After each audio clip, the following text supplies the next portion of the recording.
challenges with this issue.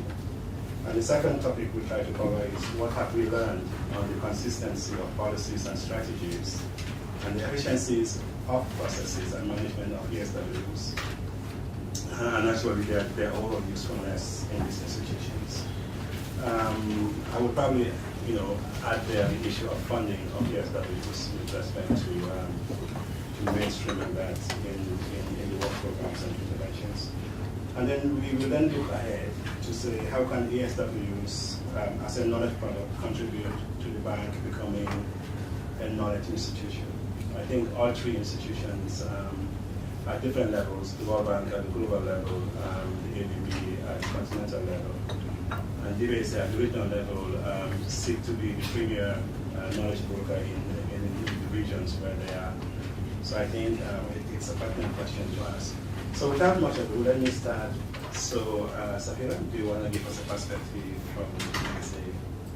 Firstly, thank you so much for giving me this opportunity to speak to everybody. I'm quite excited to be able to share what DBSA is doing with regards to economic sector work, evaluation and development. Before I say anything, I think I should take a step back and explain to you that the DBSA has recently undergone, some of you may have heard about this, quite a significant restructuring. So we have new sectors, new divisions, new units, everybody's trying to figure out who does what and why. And I have the great pleasure of heading up the Operations Evaluation Unit, which has been shrunk significantly. But that's not a problem. The problem comes in where, as soon as I started to do my road show around the new bank, everybody says to me, okay, evaluations give us indicators. And, well, why do you want indicators? I mean, we need to measure what we're doing. Great, we need to measure what we're doing so we can report. And then what? No, we just need to report on it. But why are we so focused on reporting? Oh, because we need the economic information. But why? What are we going to do with all this information? Why do you keep bothering me for indicators? We have lists of indicators. Everybody in the bank knows how to use indicators. We know what to do with our indicators, how to incorporate them into our development project.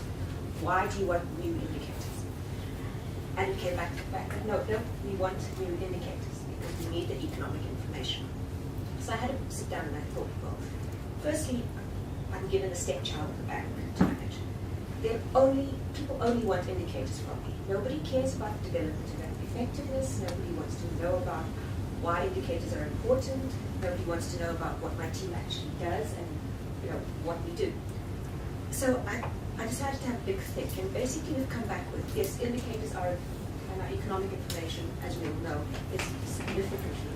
Without it, we don't know where we are. We don't know where we're starting from. We don't know where we're going.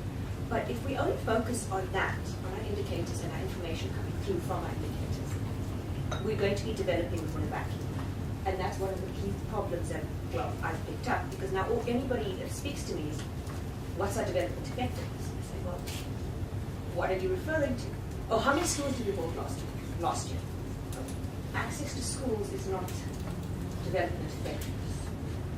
Were the schools relevant? Are more and more children or learners going to use those schools? Are we creating a generation of people who can actually go into university and go further? Is that what we're talking about? No, we just need to know about how many schools we've created, we've developed in the last 2 years for our schools program. That's development effectiveness. And this brings me back to the whole issue of why is the economic and sector work important for development effectiveness. If we don't know where you are and we don't know where we're coming from, we're going to carry on talking about broad subjects like access to jobs, access to education, access to services, without actually realizing what's the relevance and effectiveness for us as a country or as a region. And if we forget this, if we just keep on talking about economic as in job creation, access to services, and forget about the relevance of job creation, the relevance of what sort of education we're creating, what sort of education we're giving our people, we're actually not going to be going anywhere. And this is why evaluation is fundamental to enable effective development. And this is also why our indicators are just as important, but only if you use them. If we're just sitting and putting indicators into all our projects and revising our indicators, developing more indicators, only because we need more economic information and more sector information, we're actually not going to be going anywhere. And this is a key thing for the bank. We need to know where we are, where we're going, why we're going there, and what the animal at the end of the day looks like where we want to be.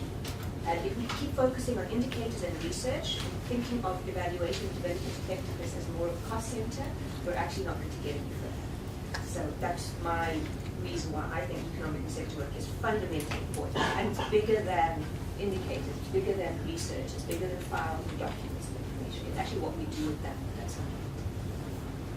Let me bring in you or somebody come to you, Brian. I think you anchored this on the debate in terms of its ASW last year.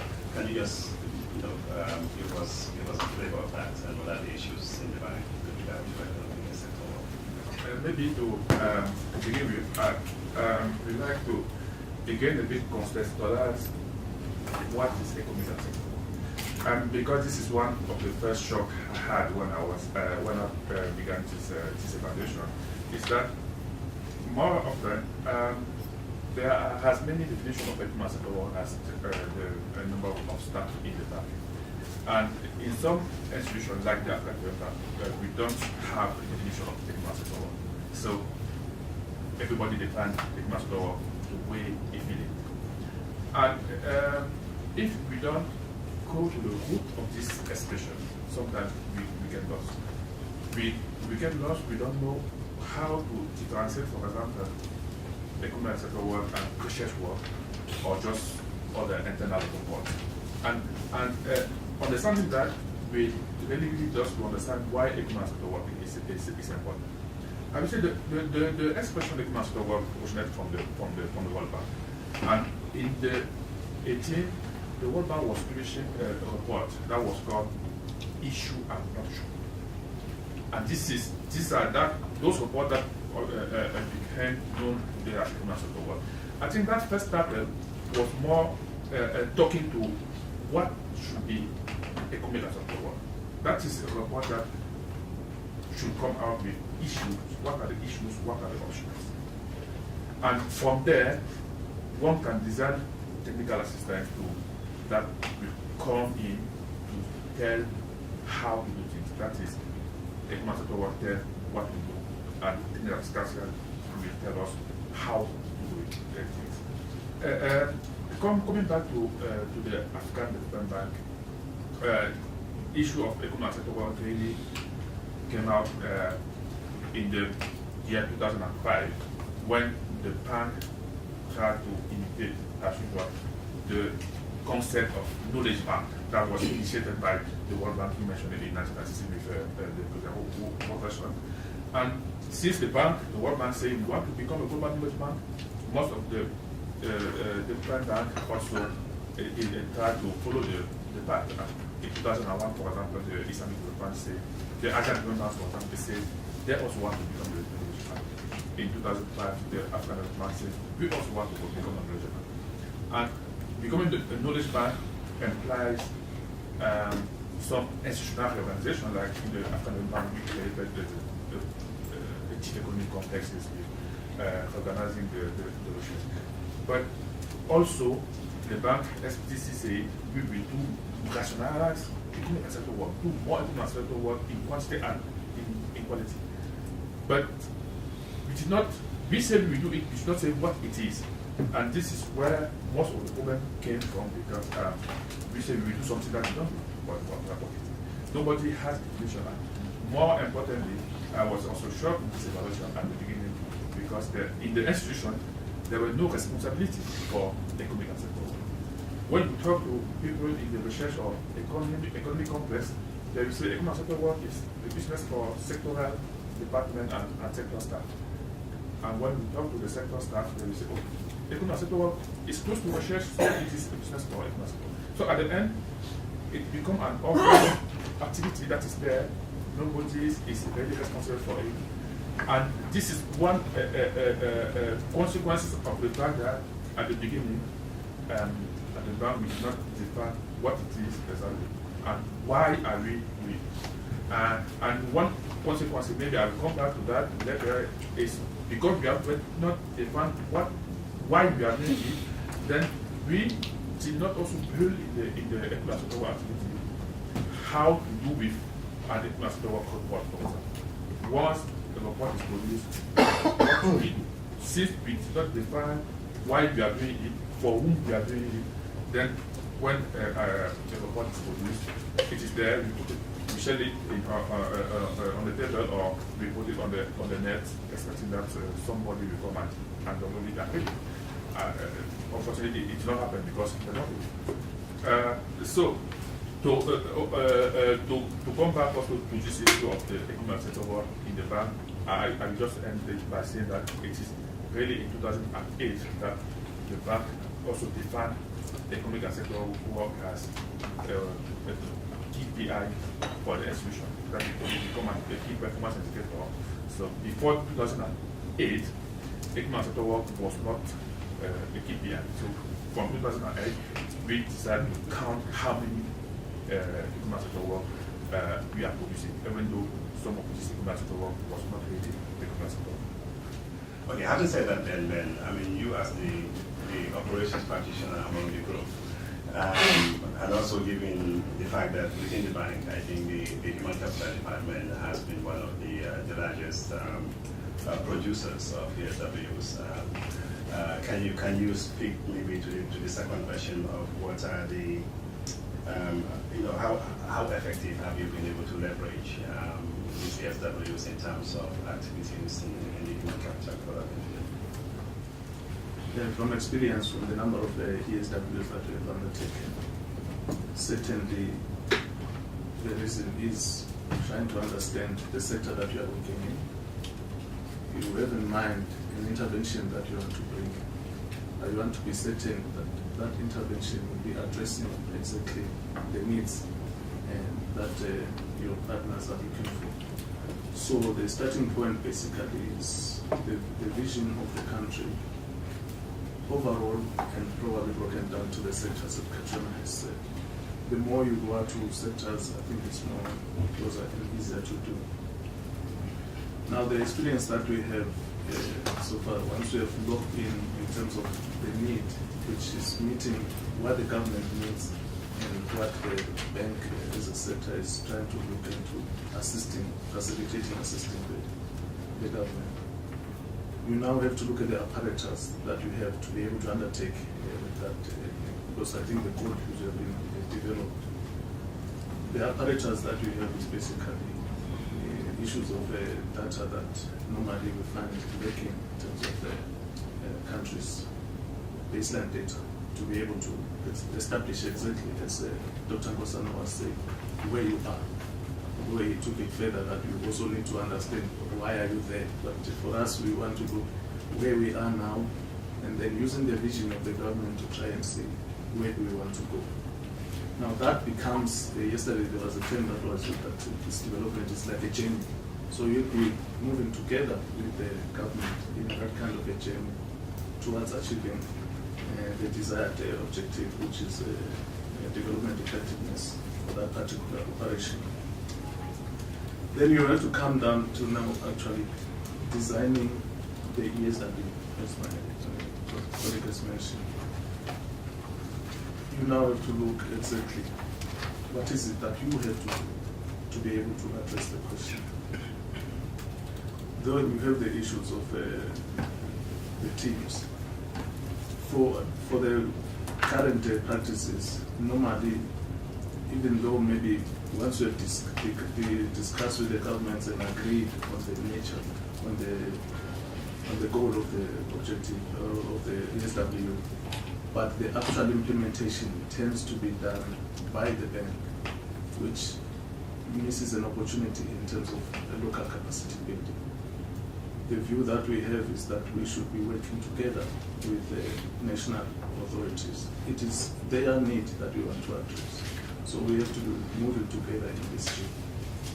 So the issue of capacity, besides the indicators, the issue of capacity at national level becomes very much important. Now, in terms of the designing the SW, the issue that was raised by Dr. Nkosana in terms of being very direct in terms of the diagnostic, exactly this is the reason. Because now you know where you are, you know where you want to go, and you are trying to see how you move from point A to point B. So you provide the exact vehicle to move with you to the next place. This is where we find the evaluation more critical for knowing exactly both quantifiable and non-quantifiable variables that you need to capture.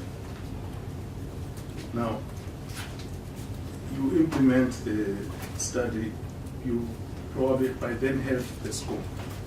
Is it really a national or is it sector specific? Then that will define the nature of the game that you'll be working on. Finally, if you happen to produce the result, the report technically sound, then is the use of the report to be done.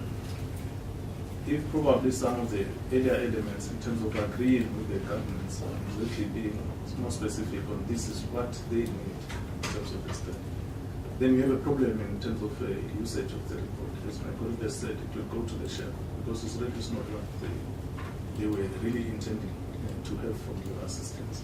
Maybe you were pushing them somehow or for some reason. But if you were really good partners in terms of identifying exactly this is what we don't know to be able to achieve a result. When you provide that element, then you cross the gap that they are able to use it quickly. Now the implications for that somehow may be financial and maybe otherwise, but in most cases than not, once the outcome of the study is known, you find that the existing systems for the government, in one way or the other, are able to cater for the needs that you are identifying. There will be probably more additional issues that need financing, either from you as a development partner or from other sources. In the case where probably needs are coming, financial needs have to be met by financial institutions, then there has to be commitment again to the financial institutions. Once we have identified the issues, we will be able to follow through and partner. That is why I said it's a journey until you achieve the goal. I would like to put next to as a closing an example of an ESW we did in Mozambique in, I think it's 2008, on maintenance in the social sectors in Mozambique. I joined the study a little bit in between. I don't know how the genesis of it was, but when I started on, I found that there is no cast between government and the bank in terms of the need, so that one provides a chain for us to move. When we undertook, of course, we used a consultancy from the bank that was on the coordinate. We moved collaboratively until the study was accomplished and it was taken to the highest level of authority in Mozambique in terms of approval and acceptance. Now, it had financial implications for the bank to assist Mozambique in a social sector maintenance program that was proposed by the study. At that time, the bank was restructured, and the catchphrase of infrastructure being the priority came into being. Now, the views of the bank, other apparatus of social sector infrastructure was not the infrastructure that was being talked of. So the study had to be shelved because we couldn't provide the financing to Mozambique. And as I said now, I'm not willing to go back to Mozambique for any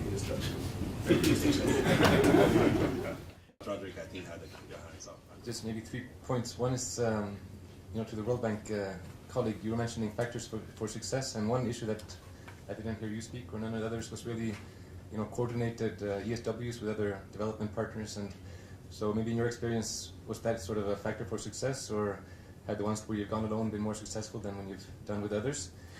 In my experience, I think it's been very good to go with others. And I used to work before in Mozambique in the field office, and I felt that where we had a strong presence, in the working groups with the various donors, it was easier to develop good ESWs. The other thing that you picked on was sort of rewards and the management structure, and I think in the bank we can still do more to reward good ESWs and also to put them at the same level basically as a lending, so in the field office making sure that all the staff have maybe at least one ESW as part of their work program. And then maybe a bit what Simon might talk about now, but log frames are usually for projects, right? And sometimes we maybe go too much in terms of doing log frames for everything, but I think even for an ESW it's important that we not just think about the output, the study, but really think through what is the outcome that we want to achieve, why we're doing this, and how it's going to be used. So, yeah. Okay, and that leads beautifully to Simon. expecting. Thanks, Sabrina. Building on what Henrik said, and I very much like what Sophia said about results and about indicators, about development effectiveness. I think all too often we turn towards results, we turn to log frames, we turn to indicators as if they're a means to themselves. They're not. What is important is ultimately, I think, some of the lessons you can draw out of them, how this information can be used to better inform our operations, how it can be used to better inform our strategies. And then we have to have all the institutional structures in place to allow us to make best use and optimum use of this information in ways that would allow us to make these changes where they're necessary.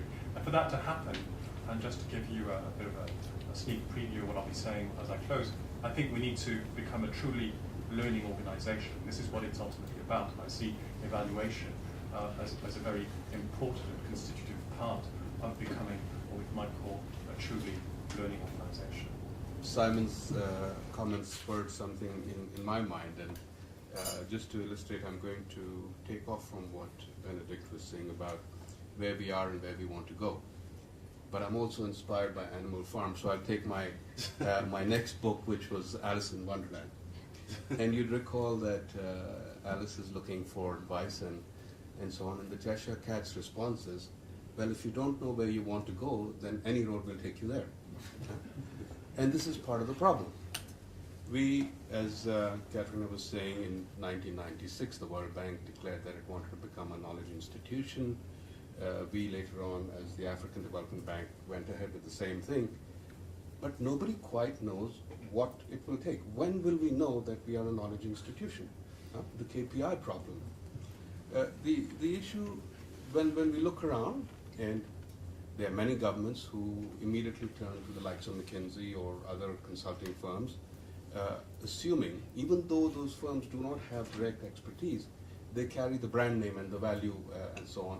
And because of the reputations, they become the go-to institution. Is it possible that when we become the go-to institution that we have achieved that knowledge institution status or not? And I don't know, because the indicators are so fragile and incomprehensible at some level. You can't define a go-to institution because 4 clients came to you, but is it fine if 80% of them come to you? I don't know. The second point I want to get advice from colleagues on is, we talk about the demand side of the equation, and Katerina mentioned, the client has to request it, etc., etc. So there is the pull factor. In the business we are in, there is also a push factor. There are times when we want to go forward with advocacy and so on to bring about policy change in our client countries, and that becomes the push factor. So when do we know which is the right level and which is not? The World Bank spends 30% of its budget resources on economic sector work or knowledge work, let's put it that way. We spend way less than that. At some level it is deplorable, because you're saying you're going to become a knowledge institution, but when you're spending less than 5% of your budget on knowledge products, then by definition you're not going to get there. So I think I want to get guidance and thought, probably provoke some more thoughts on something like this, in terms of how we can go forward as an institution to get to that knowledge institution part, after defining what it would take in terms of when we know when we're there, and how will we know when we're there, and what types of steps we should be taking to get there. I mean, I'd like to raise an issue about ESW. As we are in this globalization and small village, etc., so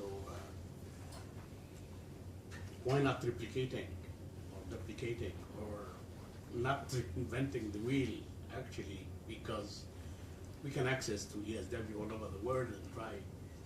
So we can easily know what has worked, what has not worked. There is in part of uncertainty, which may probably be related to the context. So to which extent the contextual factors or geographic factors may influence among the way to find out solutions. And this is really my question. Because I think for some of the ESW that the bank has conducted, we have found that it is easily accessible to some others in the same country, the same region, done by the World Bank. So why reinventing the wheel?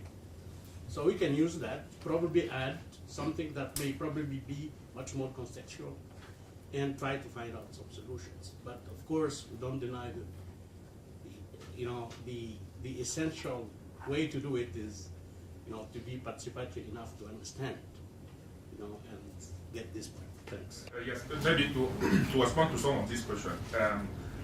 The problem with economic asset work, not only in the bank, but mostly in the bank, is first the problem of strategic planning of economic asset work. At the beginning, we need to know and define why we are doing it. When we define that, then we may try to find a niche that Mr. Mana was talking right now. We don't need to do any sort of economic asset work the way it is done now. And you will see in the bank has this country strategic paper. In some of these country strategic paper, that's what the bank will do in 3 or 4 years in the country. Sometimes some economic asset work are planned to be done. Those are strategic economic asset work. The country team has identified that we need to learn more about this issue in this sector in this country. But you will see at the end of the CSP, the country strategic paper, you will see many economic asset work was done, but none of those who was planned was done. But other economic asset work was done just because in the course of the period, there was some trust fund resource available to do some sort of a study that does not really speak to the country or even to the bank, but we have resources and we have to do it. This is one aspect. The second aspect is that the bank has jumped into making economic asset work a key performance indicator without trying to define where we want to go with it. And we see every year, one colleague from Mozambique just mentioned, he mentioned in Mozambique, the manager or the director will say, I need every one of you to do what they could not settle work. Because the unit wants to make the case that we are working. So we need to put it in settle work. And what happened is that at the end of the year, when they have not done proper economic settle work, they turn whatever report they have on the table to be and call it economic settle work. Since we don't have definition, even if it is the kind of back to office report, they call it economic settle work. In the course of the evaluation, I tried to find all economic settle work that the bank has done from 2005 to 2010. I have 275. And I can't tell you what happened. There are some very good economic settle work, but there are things that you see prepare something, they say economic settle. So these are the type of things. But since we don't have a definition, we don't have even in our operation manual, we don't have the chapter on economic and settle work was not written. So we don't even know what are the processes for economic and settle work, what is an economic. So everybody will decide to call whatever we want to call it settle work.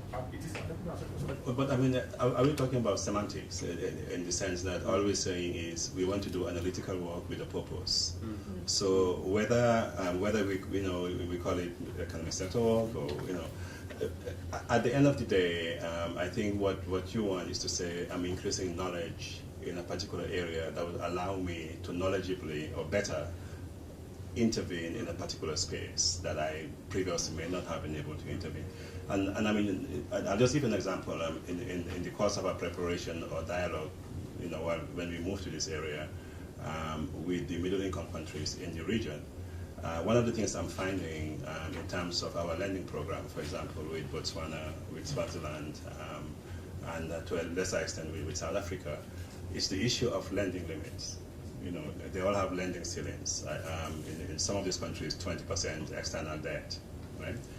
And they're now, most of them are now just below that threshold, 19, 18% of that. So when you go back to the CSPs that were prepared before, maybe from the point of view of those that were doing it, that wasn't an issue. For me, it is a major issue if I'm talking about transformation and longer-term growth, because instead of saying I'm going to constrain myself to 20% external debt level, why not 30%? and then factor in. So I'm just saying that it's a dynamic process. It's not a static process. That once you define what's going to be done in the CSP, then you have to do that. And I'm just wondering how, Katrina. I think one thing the evaluation did find that economic sector work could be easily blown off course. We all want to please the client, and often it's very easy to lose sight of the longer term, medium term development goals that your original ESW was planned on, because your minister, your client calls you and says, I really need something short, quick, and now. And you respond to that need. But then, as you said, then the rest gets shelved, it doesn't get done. And I think the way the bank has began to try to deal with this, and I'm definitely not saying it's successful yet, is to make sure the economic sector work is built into the country partnership strategy as part of it and aligned with those 3 pillars. Because otherwise, when it's freestanding, it's not going to go anywhere. You're going to be blowing left and right with it. So I think that was an important factor that helped improve things a little bit. And I still think a lot has to be done. Maybe speaking to some of the other questions, working with others was brought up. We still have a lot to learn on that front. Where we've been a little bit better, rather than working with institutional partners, I think it's been with local experts. I know I've heard often in the South African context we've been criticised at the World Bank for not using the vast amount of local expertise here. And I think 2 ways one is to bring these experts in some of these projects that we're doing on the ESW work, bring them in to co-partner with you, and hopefully that does work to improve effectiveness somewhat, and also improves your advice because you have somebody who really knows the local conditions and can translate the best practice to what's local here.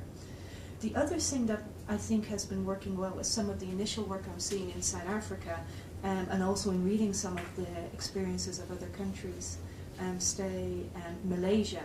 It's where there were high-level steering committees and working groups where we met with the policymakers and they gave us guidance and they said, we want X. And of course you had to be tough sometimes and say, well, that's not in line with the strategy we had developed with you for the 3 years there. But there was a dialogue, and it was held not just once every 3 years, but every year to refine things. And they gave direction on how to choose the work program. The other thing I've seen in coordination, and this is coming from my time in capacity building at the IMF when I was in the Fiscal Affairs Department, and it went across the fund, was they began to work on what was called technical capacity centres, these AfriTacs. And again, they were all driven by the need to be on the ground and coordinating with other donors and players, and with the local authorities who guide the work programme. So the fund, which is a very DC-based institution, saw the need to go out to the regions and have local offices there, and to have the donors fund these and the countries to decide the priorities of the work programme. It's a very intensive dialogue. It's very expensive, but they felt was the need to be there was to improve any technical assistance that was being given. I think the decision was taken in 2006, 2007 to go this way. Again, because it's expensive, it meant we actually went after a lot of trust funds. And maybe turning to Rakesh's question, how do you know you're there or not? I would say it's when your client calls you up and says, we want your product. And how do you get to that? I mean, the bank has experienced it definitely, and I think all of us with the middle income countries over the decade of the Great Moderation, maybe we're still in the decade of the Great Recession, but not so long ago was the Great Moderation, where a lot of capital was flowing to EMs, growth was good. People didn't need to borrow anymore. And how were you going to convey your knowledge was the key challenge. And it was becoming the expert in the room. You had to be the independent broker that was not biased, that worked in partnership, was perceived to be credible. You had to bring other countries' experiences to be able to benchmark, but you had to be able to, of course, make it relevant to the local context. The products that we have, like doing business, as much as they're criticized, every country knows where they stand on some of these indicators relative to their neighbors. So it's a very useful service to bring to countries. Being able to connect the dots was very, very important to be called in Malaysia to be a provider of advice. and to be a convener of advice, for example, like in Kazakhstan. We're used as a sounding board for high-level policymakers, because we're able to bring in and convene high-level expertise. And I think once you have those factors in place, then you are relevant and ESW work will become useful to the client. And if you continue that, then there is a role for ESW. Thank you. Can I just try to address Rakesh's push factor issue? Is push factor a problem? I don't think so. But the reason I don't think so, first I would have to ask the question, what is knowledge? What is the utility of knowledge? I think knowledge does three things for you. It helps you explain where you are. It helps you solve a problem, if you've got a problem. And it helps you create a circumstance to bring you to an objective that you want. So if you go to a client, if I'm a potential client and you come to me, you have to be sure that when you come to me, you're addressing one of those things. If you're not addressing any one of those things, why do you want me to do it? So you'd have to be able to put it in my context that you're trying to do something of value to me, either explain where I am because understanding where I am will help me do something else, explain how I've come to be where I am because you're trying to help me understand causality. Causality helps me to create circumstances that I want in future where I'm headed to.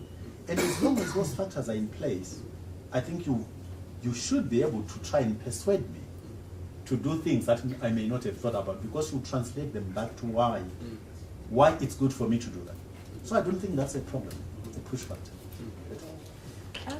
Okay, there's lots of interesting things going around, and there's the one thing that I think which is really pertinent for us at DVSA, and that's beginning to be teased out in this discussion, is this whole, okay, so we have this information, we've gathered this information, why? What next? Where are we going with it? What are we going to do with it? And for me, I mean, without a doubt, knowledge, information, data is fundamental. We're again, working within a vacuum if we think we're just going to go and do something, because we're going to do it and call it development. It can only really be used is if we take this ESW knowledge and we take the knowledge coming out of our evaluations and then we actually bring them back into our policy and our strategy. I think that's one of the biggest gaps I know we have in the bank because our policies develop them. So as long as you put it under development, you're home safe. So development can be a job, development can be access to something, but nobody's looking at the next step and the why and the where and the how.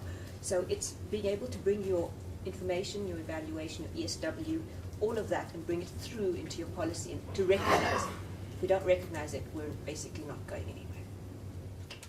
Yeah, thanks very much. I think we've been talking a lot among ourselves within the bank, really, within the bank and the World Bank and the DVSA. I'm going to perhaps request PS Manungo and Josephina to just, from the demand side, from the government side, from our client side, how do you see the utility of these studies in terms of products that are useful to you, if they are? If you can just speak to that, we start with PS Manungo. Well, thank you. I think speaking from a client perspective, the areas of intervention that we've had experience with support from the bank have allowed us to at least zero in on a more diagnostic perspective. So you'd find that in the areas that we've cooperated with the bank, we've benefited from greater insight into the sort of interventions that we need to focus on. Because in most cases, you find that some of the challenges that developing countries we experience with the intervention of cooperative partners is that more often than not the agenda has really not been reflective of what we want or what the challenges are on the ground. So you find that you get these consultants, they come in, they drive the agenda, they sort of pick up the areas, the intervention areas, and make the proposals. But when you try to then work on those areas, or they try to work on those areas, you find that they're often at variance with the reality on the ground. And ourselves and a number of colleagues have actually expressed frustration with such interventions, to a point whereby really, besides PR, you find that the issue of relevance, I think, remains outstanding. And then second is the issue of ownership in terms of the agenda that would be driven. So it's from that perspective that I think as Zimbabwe we've welcomed the sort of work and sort of engagements that we have been having with the African Development Bank, because it then allows us to become more participative and more inputting in terms of the agenda, and ensuring that the agenda that we actually have is then consistent with the work that the bank would want to do in terms of assisting us. So I would actually want to acknowledge that there's been greater utility in terms of the interventions that we've been having of late with the bank, because it's really a departure from the previous experiences, where you then getting people flying into Harare and telling you all sorts of stories, and three-quarters totally irrelevant to the sort of challenges that you face as a practitioner. So let me stop there and say that from our perspective, I think we are in the right direction in terms of trying to broaden ownership and ensure that we dovetail with what we have on the ground. Thank you. Okay, thank you, P.S. Monago. I think, Josephina, with the National Development Plan that the Minister Manuel and your team put together, it was underpinned by a significant amount of economic sector work. I just wonder if you can speak to us for a minute or two on your approach to this. Okay, where do I start? When we were developing the National Development Plan, in the very first meeting, the order that we must use research and knowledge in order to inform the plan came from the president himself. And when the plan was started, it wasn't quite clear how to begin, because for South Africa it was the very first time we had a long-term, we're trying to develop a long-term vision and long-term plan.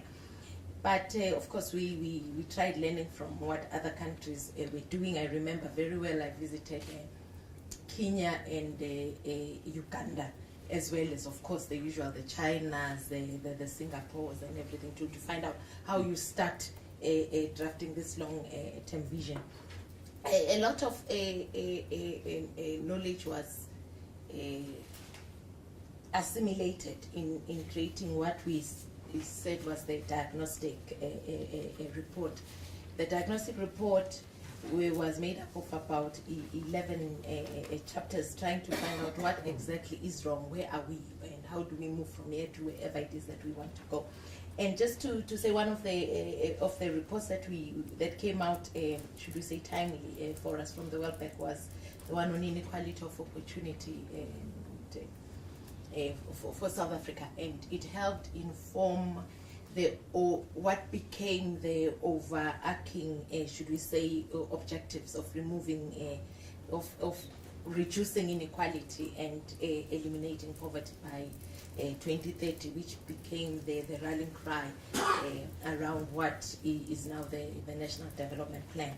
So yes, knowledge, and even within the presidency, we've got a program called PSPPD. Now I'm trying to remember what it stands for, but it is funded by the European Union. Again, it is trying to connect the knowledge, should we say, the knowledge producers with the policymakers to ensure that whatever policy one comes up with, it is informed by policy. So the diagnostic we did, and then from there on we drafted the plan. But again, we involved a lot of people. We went to academics, but we also went to normal mothers and fathers in the country to ensure that the agenda is not driven only by the elite, as Nkosana is saying.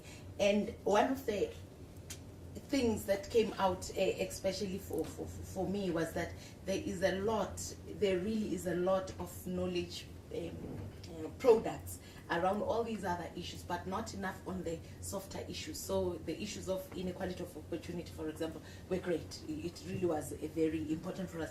Issues of nation building, and especially for Africa, where borders are colonial made, and inclusion is not at the center of all the policies that we try and come up with.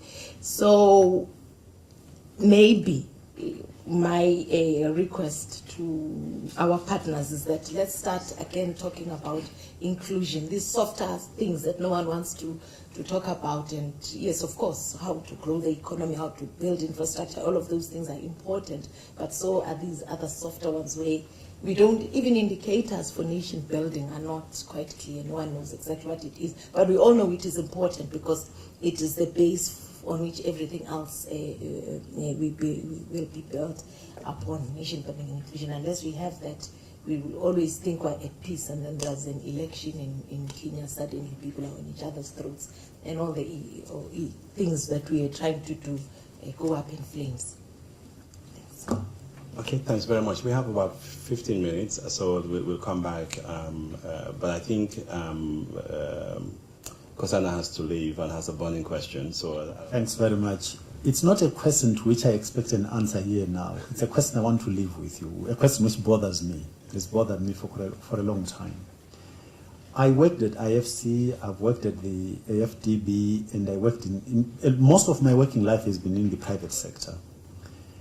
And in private equity in particular, there is a concept we call alignment. When you've got people who work together, in order to get them to pull in the same direction, you try to get as many, call them almost like selfish components, to be aligned as possible. The question which has always bugged me is how you get a partnership to work when the cost benefits are not shared between the partners. In other words, if I'm a partner and I work with you, and the cost of failure are borne just by me and not by you too, how does it work? I want to leave you. There's no doubt that knowledge provision plays a fundamental role in what we do as multilaterals, as has been said here. And in the case of the World Bank Group, this is even been reaffirmed with the current reforms that the bank is going through. The role of knowledge provision is being put at the very center of the role of the group going forward. And just wanted to refer to the question that had been posed here as to how do we know that we have provided the right knowledge, and Catriona has given a good answer, right? And we can continue with anecdotal expressions to understand how good has been the knowledge that we have provided, but I think we can do much better in trying to understand the impact of our knowledge. And all the multilaterals is not an issue of the African Development Bank. All the multilaterals have been grappling with this issue. While we have a systematic assessment of the impact of investment, we don't have systematic assessment of the impact of knowledge provision being so important for our institutions. The only institution that, to my knowledge, has systematic assessment of our knowledge provision is IFC. None other, even the bank. We've been struggling with this, with the bank. And fortunately, we are now working in the direction of a pilot experience to set up a systematic assessment of knowledge provision. And I think that that's a step that the African Development Bank must also take. You cannot only rely, as I said, on anecdotal expressions to understand how good is what you're doing. And so as we move forward with the bank in setting up this system, I think it would be good, once again, that the bank, African Development Bank, try to also learn from that experience or set up your own system, and from which maybe we can also learn. But I believe that it's a critical challenge that we face here if we want to continue moving forward. No, thanks a lot. We have exactly 15 minutes, right? So what I will do maybe is to move to the last stage, where we're talking about how can ASWs as knowledge products contribute to the bank, and we can see the bank to be all three banks, becoming the knowledge institutions that they want to be. And I think you can use this as you're summing up, so I'll probably give each of you 2 minutes. But also, I mean, if you can speak to the issue, I did not hear about the issue of dissemination, which I presume. So basically the consultation process and the dissemination and I mean, how do you get that buy-in? I think somebody raised the issue of ownership, and unless the studies are owned and sort of mainstream into government programs, it's not going to happen. And the second one is, I mean, also on the issue of financing.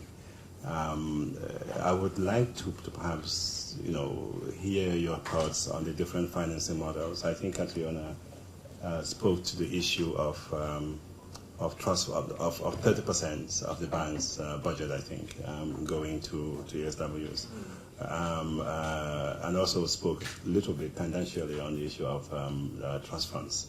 So perhaps let me. I'll come to you, Guy, last for obvious reasons. But let me start with Benjamin this time, Benedict this time, and come this way. Yeah. Thank you, Chair. I think in terms of the contribution of the ESWs to the bankers and institutions, I want to bring the experience we have in Namibia, where the bank funded knowledge work on a human resources plan. I think for us that becomes like a success story.